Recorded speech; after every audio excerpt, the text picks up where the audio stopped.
Hey,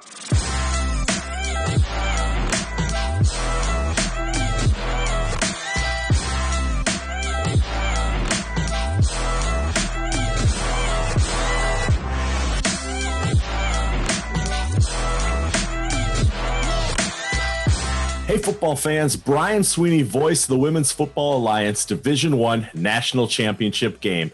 It's conference championship weekend. 12 teams playing for the 6 remaining spots across the 3 divisions are looking to stay on the road to Canton. The national championships in Canton, Ohio, July 23rd and 24th. As always, I am joined by the owner of Football Game Plan, Emory Hunt. Emory, these 12 teams are playing their best football right now. And what a season it has been, and it's a long road that finally, ends this weekend, as we will know who goes to Canton, Ohio. Division III gave us 4 great games on the opening weekend of the playoffs. 2 of those games were decided by a single possession. With a 29-8 victory over the Music City Misfits, the Derby City Dynamite will host the New York Knockout after their 25-20 squeaker over the Capital City Savages for the Division III National Conference title in Louisville, Kentucky. For the American Conference, the Arizona Outcasts showed why they are the real deal by taking care of the Capital Pioneers 51-0. They will be welcoming the Iowa Phoenix to the city of Phoenix after they won their first ever playoff game over the OKC Lady Force in a 30-27 game of inches.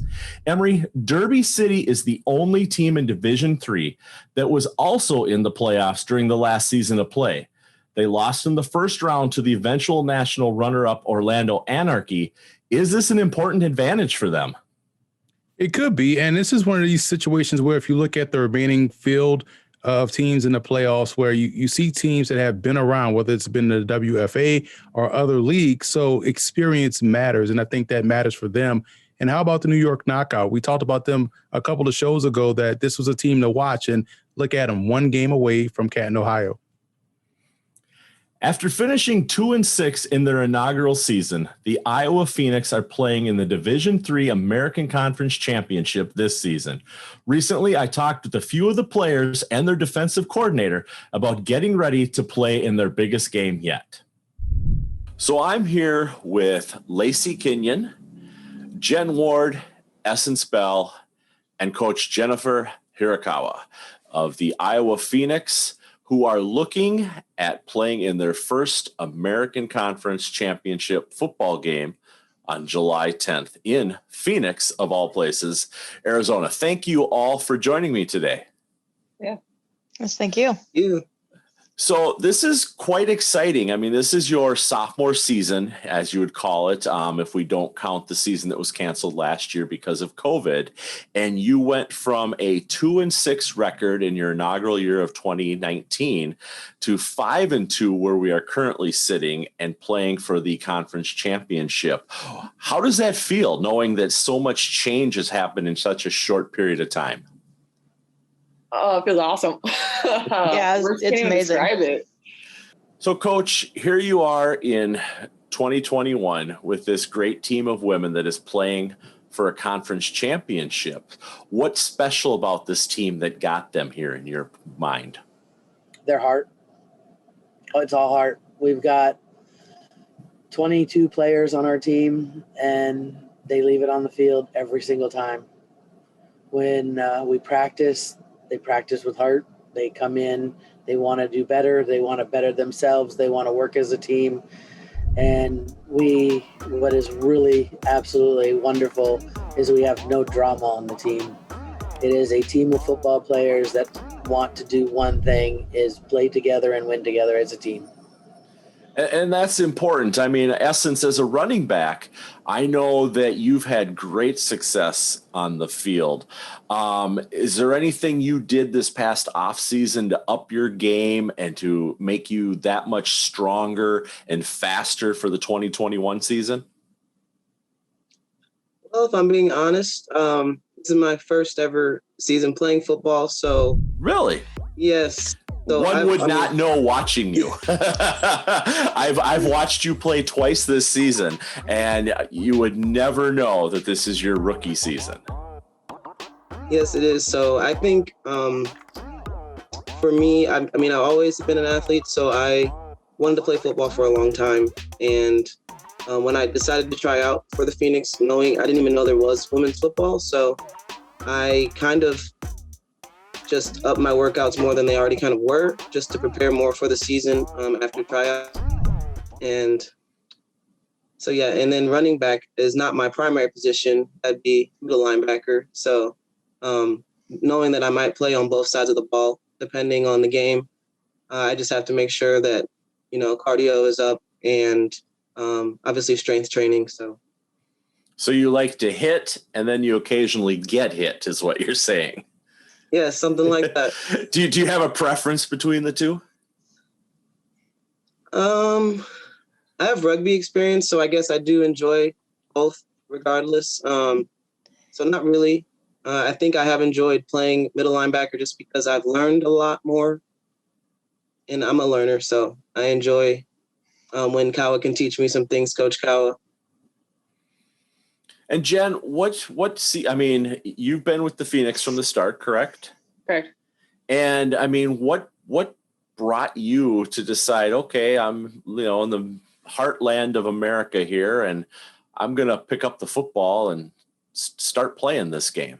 Well, I kind of always grew up playing football with the guys, like literally just grab a football, like the neighborhood, just random, just tackle each other. I was the only girl ever, shocker. But, and just kind of grew up doing that. And then, so I played softball growing up and played in college, and then I had surgery. And so that kind of took away my chance to be competitive. And actually met a girl that I worked with, and she used to play for the former team, the Crush. And she kind of said, hey, you should, think about playing football while I was still in school at the time. And I said, well, after I graduate. And then after I graduated, I decided, you know what, I'm just going to give it a try. And I haven't looked back since. It's, I've heard football's a different sport or whatever. I grew up loving softball. That was, that was my sport. And once I put on those pads and that helmet, and I played that first game, I haven't looked back since. And it's changed my life completely. And I wouldn't take it back for anything. And I see Lacey shaking her head in agreement here with almost everything that you both have said so far. I mean, Lacey, playing with these women, I mean, there has to be an important bond that you enjoy, a reason that you keep, wanting to go to practices and play this game. I mean, could you describe that a little bit for us and what makes you want to play with these women? Yeah, I'll try without being a little emotional, but these women are my family.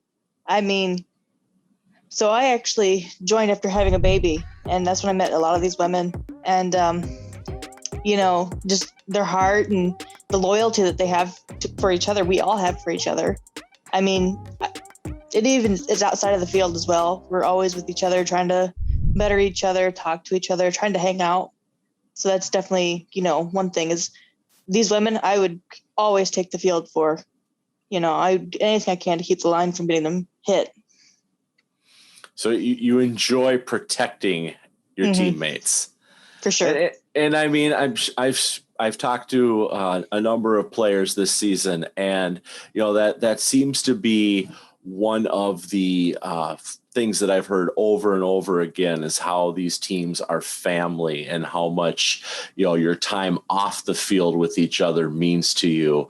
But let's address this on the field thing right now. You guys have an opportunity to do something that the state of Iowa really hasn't seen because they don't have a professional men's football team.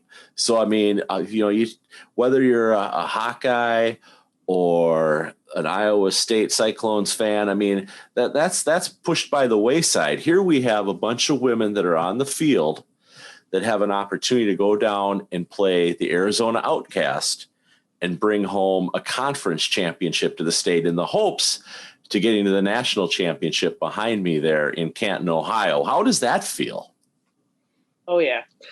It's amazing. There's no other way to describe it. And one thing that I've seen too is the the Phoenix have a great fan base. I've spent a lot of time going to games, across the country with both my work with the Minnesota Vixen and with the Women's Football Alliance. And so I see a lot of the different fan bases in the different states, and you all have a great following. I mean, I see you at the state fair in Iowa.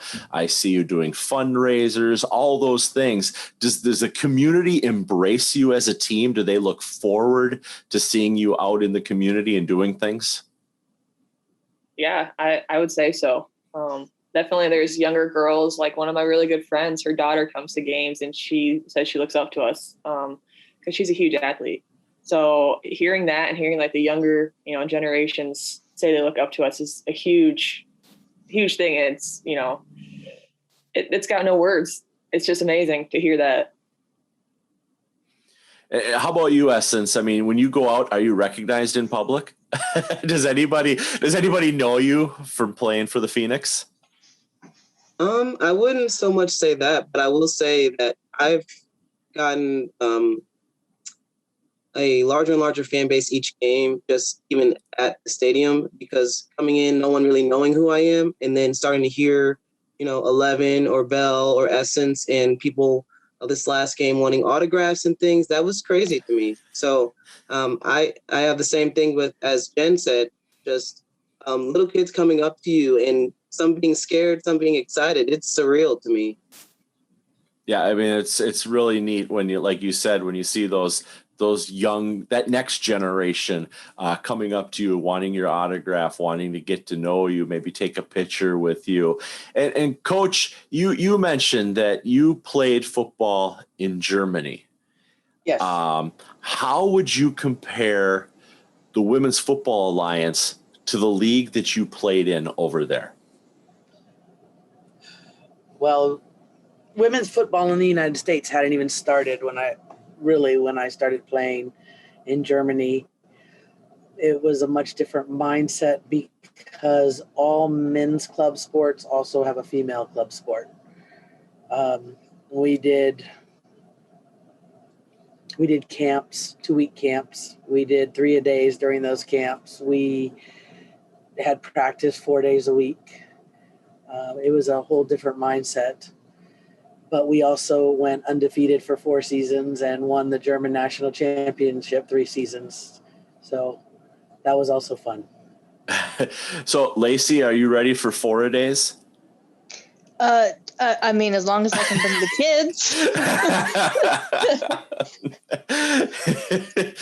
Well, I mean, looking at how y'all have gotten here, like we've already talked about, Essence, you have a background in rugby, and, Lacey, you came to the team, it sounds like looking for something, and this team has stepped up and they've really given you what you need, both on a athletic level and also on a personal level, which is great to know. And, Jen, your description, how you came into the team and, your experience that you had with the previous Iowa football team.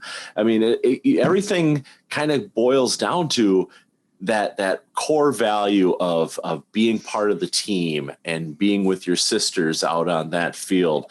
I mean, am I missing any part of that you'd like to share at this point? No, I think you nailed it pretty good. I mean, it all comes down to we're a huge family.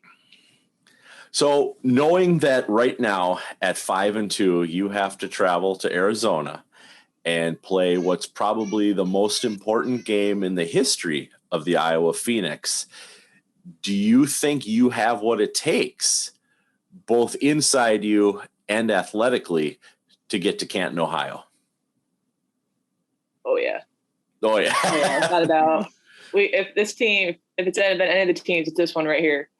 With the bond that we all have with not just the players, but with the coaches, and how the coaches, if you're down, there's been times where Cal has literally pulled me aside and just talked to me. I mean, countless number of times, you got this, get out of your head, and then boom, I'm right back out there and make a good play. It's the support from not just the coaches, but the players that become not just teammates, but your family, your sisters, and having that backup of strength and a bond is something that you don't find every day. And so knowing you have them to back you up on every single play, that there's confidence in that.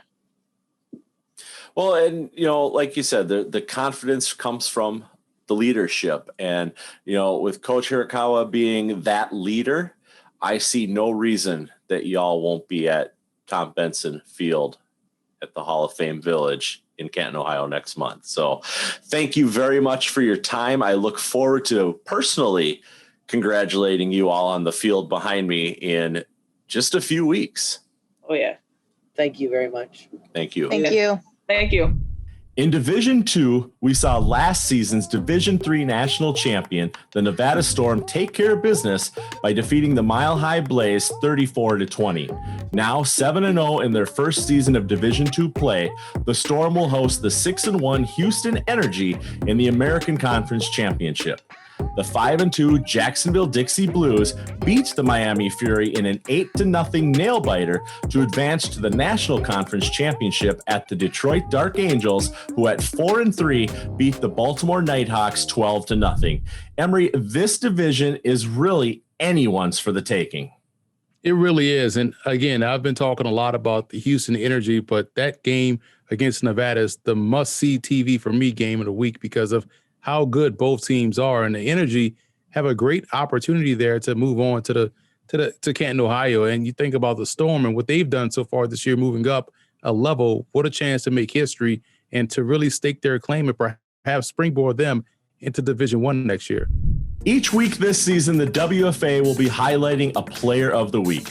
For Week 8, we honor Ruth Mata, running back for the Boston Renegades.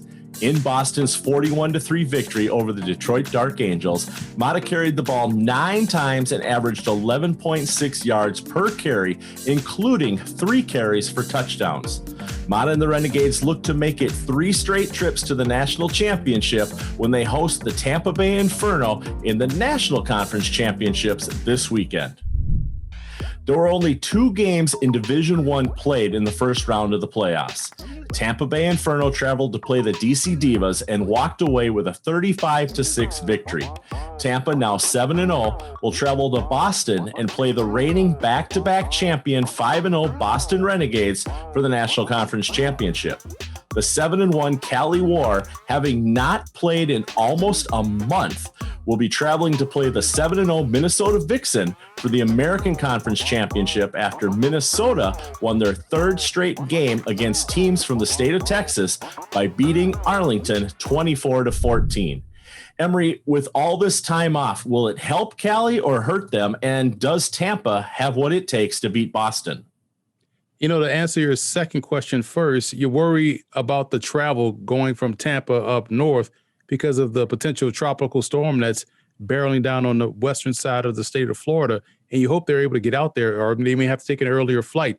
If that's the case, that throws off the entire, flow of their practices and their game plan. So that could be a factor in that game against Boston. And to your second question, yeah, time off helps. You get your players healthy. You get them a little bit more acclimated to what they're going to face again in a rematch game. And it gives you an opportunity to throw a little bit more, a few wrinkles in the game plan against a very potent and high explosive, high octane team in Minnesota. So yeah, it can help you. But when you're facing a team that is as strong and dominant as Minnesota, that break could also help them as well. So again, it should be a very good game, but I'm more worried about Tampa's travel up to Boston. And not only are they leaving, hurricane conditions down there in Florida, they're traveling up here to what is a heat wave. So that is something that they will be used to. But man, it makes for an interesting game this weekend. Ever since they lost the national championship in 2017, Boston has played some of the best football in the league. Now, as we head to the National Conference Championship, the Tampa Bay Inferno is another high-powered team in the National Conference. Recently, I sat and talked with the coach and number 24, Candy Thompson, about their recent success and playing Boston. So I'm joining today Johnny Green, the head coach of the Tampa Bay Inferno, and number 24, Candy Thompson, leader of the team with 6 touchdowns so far this season. I want to thank you both for joining me today. Thank you for having us.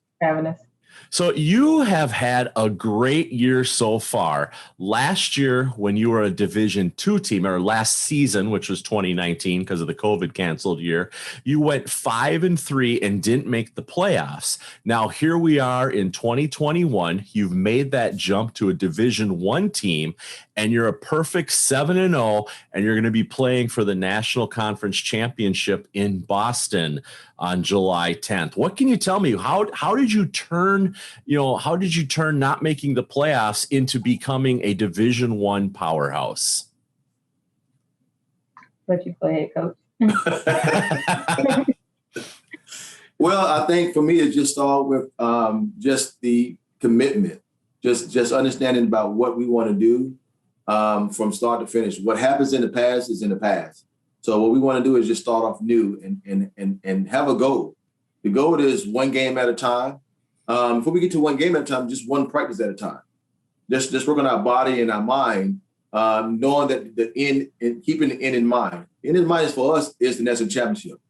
So right now, I just want to do one practice at a time, one goal in the mind, one game at a time, and then we'll see what happens from there. But that's where it all starts up. You just take away from last year. What didn't happen is over with. Start over. You get new players. We have a new defensive staff. Just being able to bring them along and just do one practice at a time, one game at a time. We'll take it from there.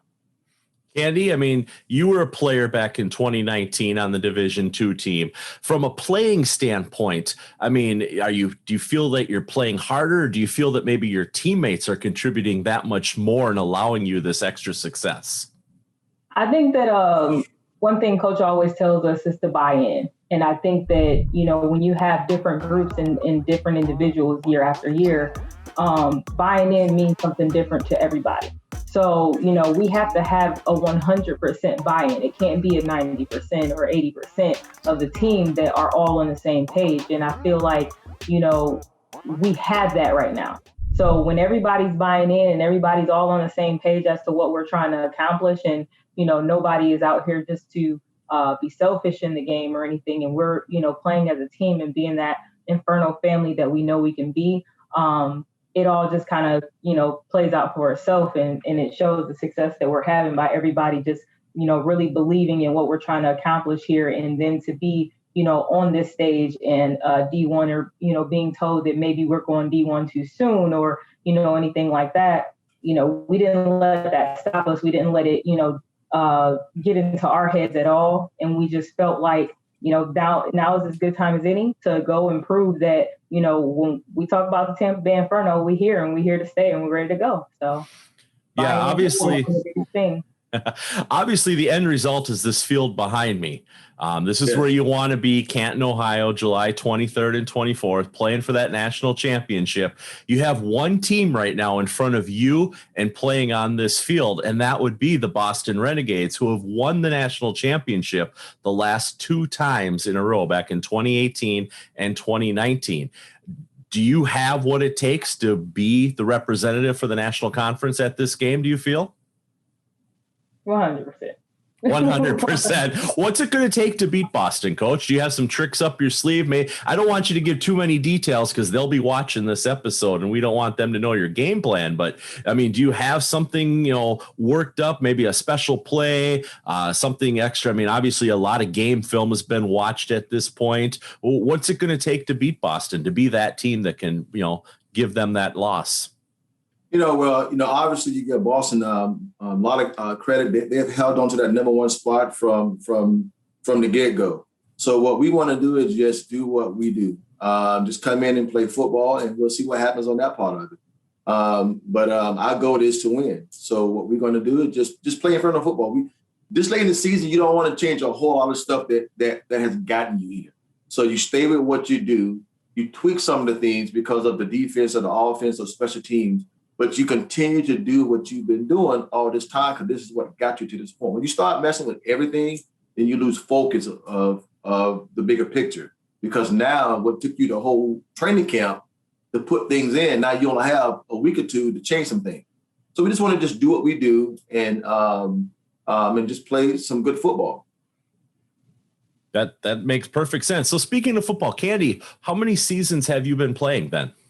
I've been playing for 12 years total. I was playing for the Tampa Bay Pirates, and then Tampa Bay Inferno took over from there. So I've been playing for Inferno for 10 years now. And what got you into football? Honestly, I had just moved to Florida. I got a random Facebook message from somebody about tryouts, and I've always been an athlete, never football, basketball, or everything else except football, basically. And I saw the invitation for the tryout, and I was like, oh, let me go check it out. And I just instantly fell in love, became a sponge to the game, and it's just, been working out for me since. And I feel like, after 12 years to still be performing at a high level, it has to be the love for the game that gets you there. So.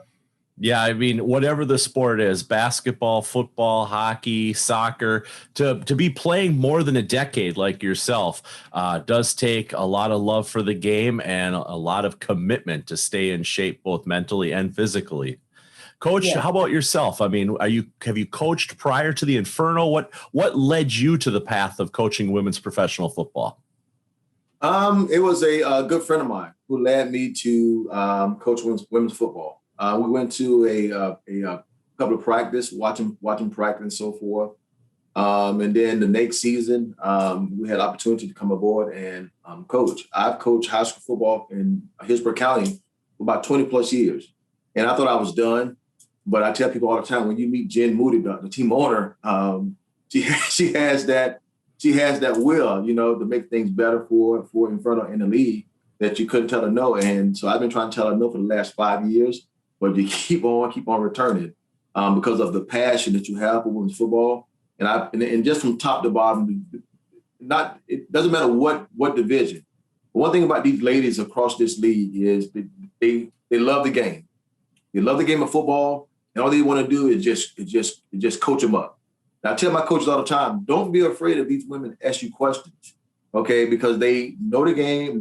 They just want you to teach them the game to be better. That's what we try to do. And obviously, you're doing a splendid job of that with the team making the jump to Division I this year. I want to thank you both for your time this evening. Coach Green, good luck coaching this next game. Candy, 6 touchdowns this season. Do you have enough in you to get you through 2 more games? I think that's old stats. I'm at 9 now. Okay. I do homework. I can only rely on what's been uploaded. So, but if you're at 9, let's go. Let's hope you get double digits for sure this weekend. We'll push you into the teen range, maybe. Sure. Thank you both very much. I hope to see you July 23rd and 24th in Canton, Ohio at the National Championships, and good luck with the rest of the season. Thank you. Thank you. I hope to see you as well. Thank you. With the extra week between playoff games, we also have a chance to highlight the first playoff player of the week. For the first week of the postseason, that honor goes to Elena Lang, defensive back for the New York Knockout. Lang plays on all sides of the ball, and in the Knockout's 25-20 win over the Capital City Savages on June 26, Elena had 8 tackles, 1 interception, 4 touchdowns, and also punted the ball an average of 51 yards per attempt. No time to slow down as Lang and the Knockout battle the Derby City Dynamite, with the winner representing the National Conference in the Division III National Championship. As the playoffs continue, we will again bring you 2 games of the week on a national broadcast. In Division II, we will be highlighting Emory's game of choice, the 6-1 Houston Energy at the 7-0 Nevada Storm for the American Conference Championship. And in Division I, watch the 7-1 Cali War on the road at the 7-0 Minnesota Vixen. Emory, we have seen a lot of these 4 teams this season, and the way they're playing right now and all season long, we can see why. Yeah, absolutely. The best and the cream, as they say, rises to the top. So should be a fantastic weekend of football. 6 of these remaining 12 teams will end up in Canton, Ohio later this month for the national championships. Follow For the Fans HQ on Twitter and Instagram to find where you can watch the games of the week. And remember to follow the Women's Football Alliance on all social media platforms. Tickets are available to the National Championship Weekend, July 23rd and 24th in Canton, Ohio, by heading to www.hofvillage.com and clicking on events. For Emory Hunt, I'm Brian Sweeney, and we'll see you next time on the road to Canton.